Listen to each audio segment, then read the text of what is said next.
Moi, j'aurais bien c'est la cuisine des Louchas. J'espère que vous allez bien, les amis. Aujourd'hui, je partage avec vous une recette de pain farci qu'on va décliner avec deux farces différentes. Une à la viande hachée, aux légumes, et une autre qu'on va réaliser avec du poulet et des légumes. Alors, on va réaliser les mêmes recettes avec la même pâte qu'on va réaliser à l'avance, qu'on va conserver comme ça à la portée de main. Ça nous permet de lever un tout petit peu le pied, de se reposer un tout petit peu. Et vous allez pouvoir voir qu'avec les chutes, le troisième jour, on va pouvoir réaliser de la pizza.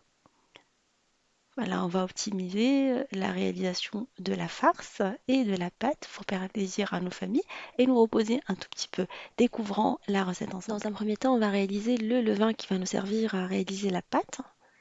On met de l'eau, on va rajouter par-dessus de la levure boulangère déshydratée, de la levure fraîche, du sucre, du lait déshydraté, qui donne une bonne texture aux recettes de pâtes. À chaque fois, je l'inclus.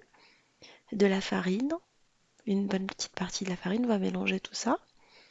Alors, vous trouverez la liste des ingrédients en barre d'infos, comme d'habitude. On va vous mélanger votre levain.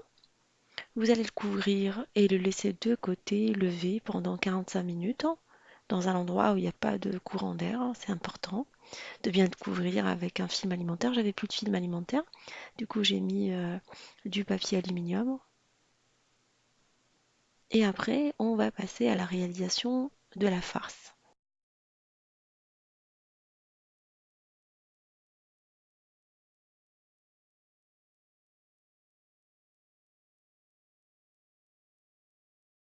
On fait revenir dans de l'huile d'olive de l'oignon haché, coupé en lamelles. Une fois l'oignon translucide, pendant 5 petites minutes à feu vif parce qu'il est congelé. Bah, du coup, il faut vraiment qu'il soit dégorgé, qu'il dégorge de l'eau. Vous rajoutez par-dessus de la viande hachée. Alors la viande hachée va me servir à réaliser deux recettes. On a déjà eu l'occasion de faire cette astuce pendant le ramadan, je continue à le faire. Et pour la pizza et pour le pain farci. Alors je vais épicer. Vous trouverez la liste des épices en barre d'infos comme d'habitude. Et vous laissez votre viande cuire à feu moyen en mélangeant de temps en temps pour éviter d'avoir les paquets. Alors vous pouvez conserver votre farce dans le frigo jusqu'à 48 heures ou dans le congélateur jusqu'à 2 mois. C'est ce que je fais quand je suis pressée, je n'ai pas trop le temps et j'ai envie quand même de faire plaisir à ma famille. À la fin, je vais vous rajouter du persil haché qui donne un tout petit peu de fraîcheur aux farces. Je le laisse vraiment à la fin. Et voilà, on n'a plus d'eau. La farce, elle a vraiment bien dégorgé. Entre-temps, on va réaliser une petite farce avec les champignons. Pour décliner la farce en deux. On va couper les champignons très finement.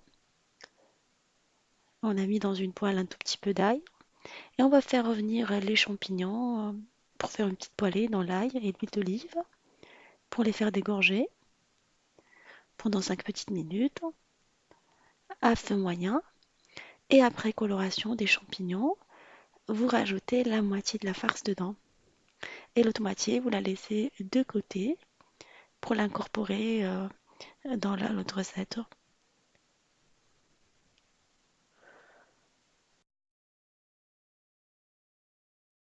J'ai réalisé également d'une manière simultanée la farce au poulet. Enfin, 45 minutes me permet vraiment de réaliser mes farces, ma sauce tomate, tout pour vraiment gagner du temps et préparer trois recettes en avance.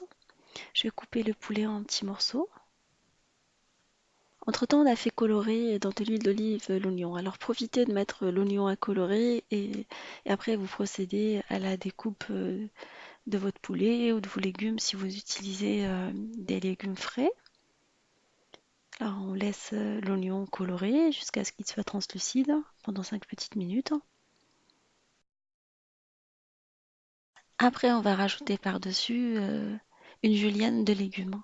Alors j'ai pris une julienne de légumes congelée de chez Picard. Sinon, vous pouvez utiliser une julienne de légumes fraîches en râpant vos carottes et vos courgettes au râpe légumes, le gros râpe légumes, ou utilisons les ustensiles spéciaux pour réaliser une julienne de légumes. Si vous êtes courageuse, vous coupez vos légumes sous forme de julienne.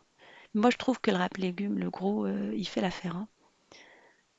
Et vous faites colorer le tout à feu vif cette fois-ci parce que vous utilisez à cette étape-là des légumes congelés. Du coup, il faut falloir les faire colorer et les faire dégorger plutôt.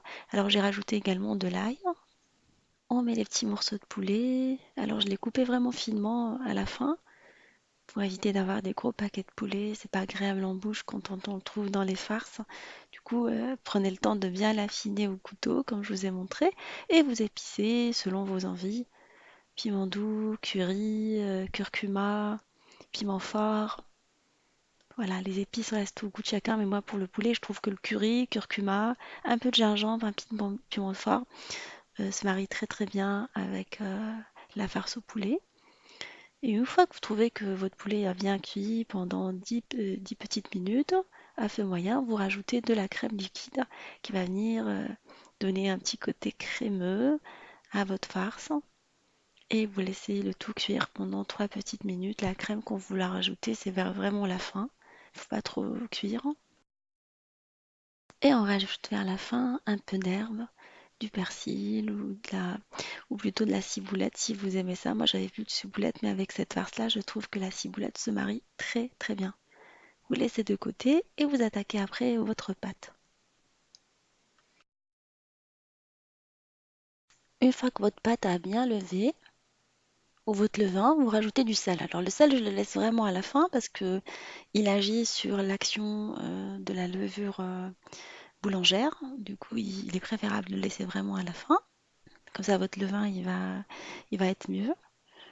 Après, vous rajoutez de l'huile d'olive et vous rajoutez petit à petit de la semoule extra fine. Alors, vous pouvez mettre que de la farine ou comme moi, vous mélangez la farine T45 avec la semoule extra fine. Et vous mélangez à l'aide de la maryse. Comme la pâte colle beaucoup, je préfère commencer par la maryse, après la travailler avec la main. Voilà une bonne petite technique que j'utilise. Après, on va la transvaser et la travailler un peu.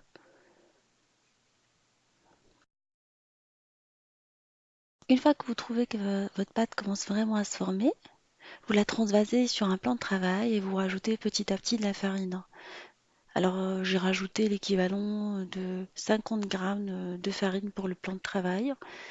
En ramassant ma pâte, j'essaye de former une petite boule et la rendre moins collante. Voilà, mais il ne faut pas qu'elle soit trop compacte non plus, hein. Il faut qu'elle reste un peu humide, un peu collante. C'est l'intérêt de cette pâte. On essaye par la suite de former une grosse boule qu'on va venir diviser en 5 petites boules. Je vais vous expliquer pourquoi. Après, on la longe sous forme d'un boudin et on vient diviser les 5. 2 pour chaque pain. Et après, je vais utiliser par la suite la pâte restante pour la pizza, plus les chutes qui vont nous permettre de faire une grande pizza plus deux moyennes. Voilà, pour le troisième jour, on optimise l'utilisation de la pâte pour réaliser plusieurs recettes à la fois. À cette étape-là, une fois bien formé, vous ramassez vos pâtes, celles que vous n'allez pas utiliser, vous les laissez au frigo. On peut les conserver jusqu'à 3 jours sous un sac plastique, dans un sac plastique, je veux dire. Et le reste de la pâte, avant de les affiner, vous les laissez reposer pendant 10 petites minutes.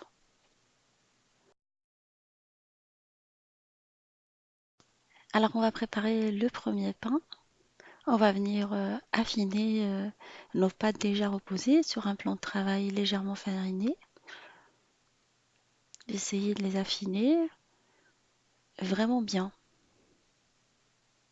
Comme elles sont légèrement collantes, vous mettez un tout petit peu de farine et vous venez les affiner. Une fois qu'on a bien affiné la première pâte, on va venir la découper à l'aide d'un ustensile qui est 4 ou 5 cm plus grand que la pâte qu'on va utiliser par la suite, hein, plutôt la poêle qu'on va utiliser, parce qu'on va rabattre les côtés. Les chutes, on va les garder, hein, vous allez voir, hein, qu'on va les utiliser par la suite pour la pizza. Et on va procéder après, on va affiner la deuxième pâte qui va être plus petite, 5 cm de diamètre plus petite que la deuxième. Alors je vais vous montrer la texture de la pâte et surtout l'épaisseur. Là, on va découper la deuxième pâte, hein, comme je vous ai dit, plus petite que la deuxième. Et les chutes, on va les garder, comme je vous ai dit, pour les pizzas qu'on va utiliser le troisième jour. Là, on va prendre nos deux pâtes, comme vous avez pu voir. La première, elle est plus grande que la deuxième parce qu'elle va venir accueillir la pâte et après on va rabattre les côtés dessus. Comme ça, on évite vraiment d'avoir la farce qui s'échappe. C'est une bonne technique, je trouve. Alors, j'ai utilisé deux techniques, mais celle-là, c'est ma préférée. Après, on va mettre la plus grosse pâte, la plus grande plutôt, et on va mettre la farce dessus, au milieu. La farce qu'on a réalisée à base de champignons et de viande hachée, la moitié qu'on a découpée. On la laisse vraiment au milieu. Et on va venir par la suite la couvrir avec la deuxième farce, la deuxième pâte. Vous pouvez saupoudrer du fromage râpé dessus. Moi, je trouve que ça donne une bonne texture. La mozzarella dans ces pains-là, c'est excellente. Elle s'adapte vraiment mieux que le reste des fromages. Après, je mets un tout petit peu d'eau sur les bords pour faciliter l'opération, pour coller facilement. Juste un tout petit peu, pas beaucoup. Il ne faut pas noyer la pâte non plus, hein, à l'aide d'un pinceau. Je couvre avec le deuxième disque de pâte qui doit être de la même taille que la farce et je vais venir rabattre les côtés de cette façon-là. On rabat l'ensemble des côtés et on va venir transvaser notre pâte, ou notre pain, je veux dire.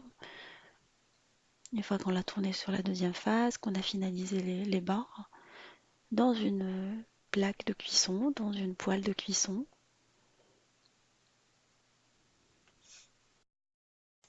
On essaie à ce niveau-là de la baisser, mais légèrement, pas beaucoup, au risque d'avoir la farce qui s'échappe. Avec les chutes de la pâte, on va les ramasser et les mettre sous un sac plastique, dans un sac plastique.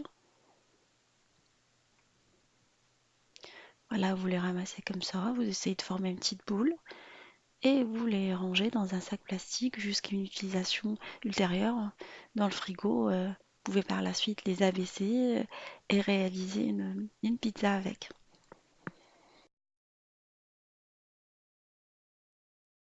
On va mettre notre pain à cuire sur un feu moyen. Alors pendant 10 à 12 minutes, à feu vraiment moyen, il faut laisser vraiment le temps au pain de cuire. Une fois que vous vous assurez qu'il est bien cuit, vous venez le transvaser à l'aide d'un couvercle et le remettre dans la poêle pour qu'il continue la cuisson. C'est un peu chaud, faites attention. Alors vous le remettez à cuire moins longtemps que tout à l'heure, pendant 8 à 9 minutes, à feu moyen toujours.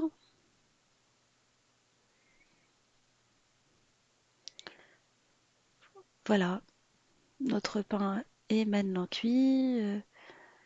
Vous le découpez, vous le servez avec une salade, avec une soupe froide, gazpacho, avec ce que vous aimez comme recette. Et le lendemain, vous procédez à la réalisation de la deuxième recette avec le poulet.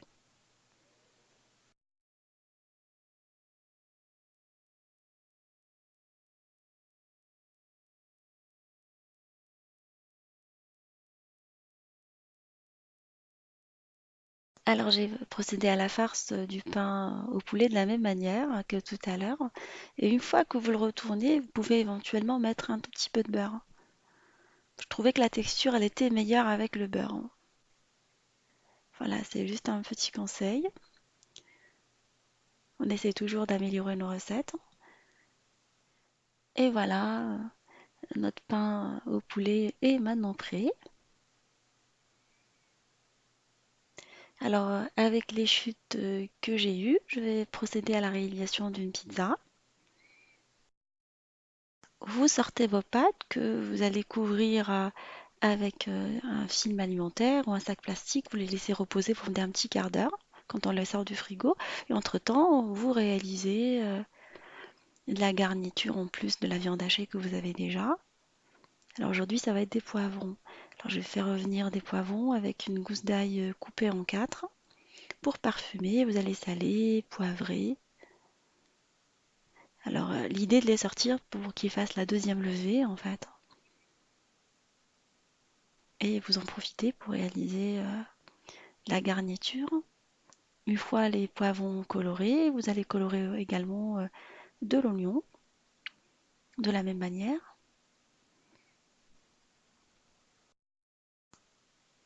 Alors si vous n'avez pas de coulis de tomate, vous pouvez en profiter pour réaliser un coulis de tomate maison. Sinon, si vous l'avez déjà, vous le sortez du congélateur. On a eu déjà l'occasion de réaliser pas mal de fois des coulis de tomates.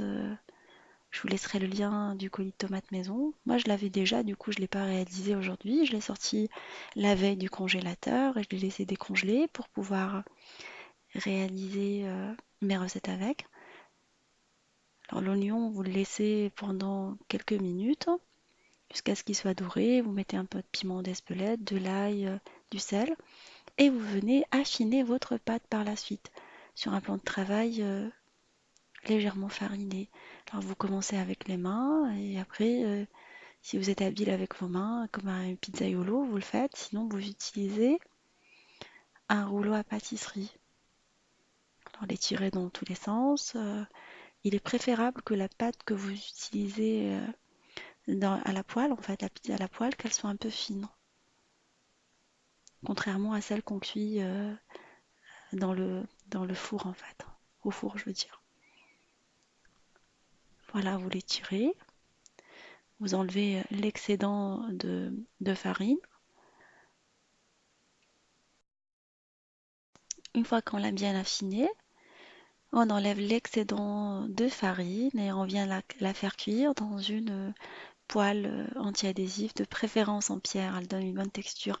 On la laisse dans un premier temps cuire pendant une petite minute. Après, on va la retourner sur la deuxième face. Où là, on va la laisser cuire à feu vraiment moyen pendant une dizaine de minutes jusqu'à coloration de la pâte pour pouvoir la garnir.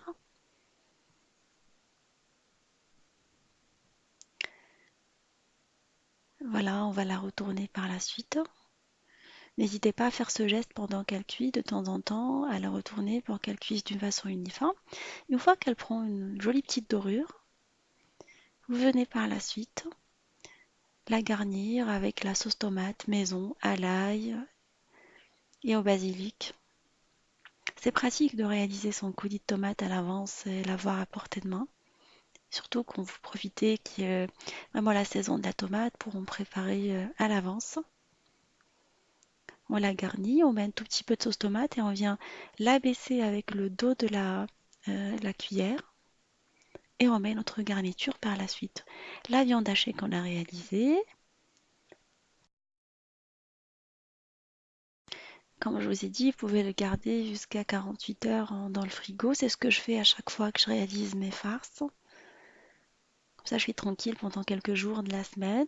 On met les oignons qu'on a caramélisés, ainsi que les poivrons, les différents coloris des poivrons. Ça vient ravir notre pizza et chaque poivron, il a un goût différent. Du coup,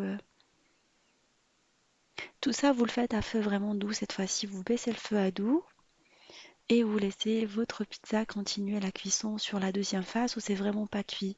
On l'a fait cuire tout à l'heure qu'une minute. On met des olives noires marinées à l'ail.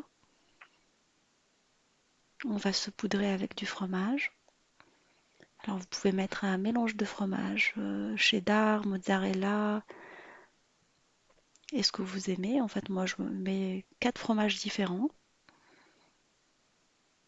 On va couvrir notre pizza et la laisser cuire pendant vraiment une vingtaine de minutes. Elle fait vraiment doux, il faut vraiment baisser le feu et s'assurer que le feu soit vraiment baissé.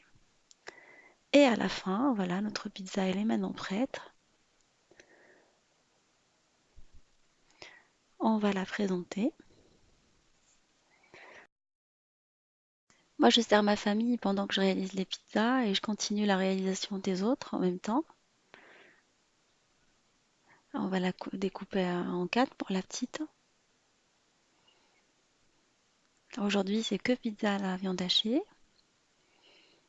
Et je réalise les autres. Vous pouvez les faire d'une manière simultanée si vous avez envie de passer tous à table en même temps ou les faire une après l'autre. Si voilà, vous n'avez pas envie de passer tous à table en même temps. Voilà ma recette de pain et pizza à la fois avec la même recette, avec deux pains différents et la pizza avec les chutes est maintenant prête. J'espère que cette recette vous fera plaisir et fera plaisir à vos familles. Je vous fais des gros bisous d'amour. Je vous remercie pour votre fidélité. Et on se dit, on se retrouve sur la cuisine de Nimoucha avec des nouvelles recettes, un nouveau voyage culinaire et à bientôt.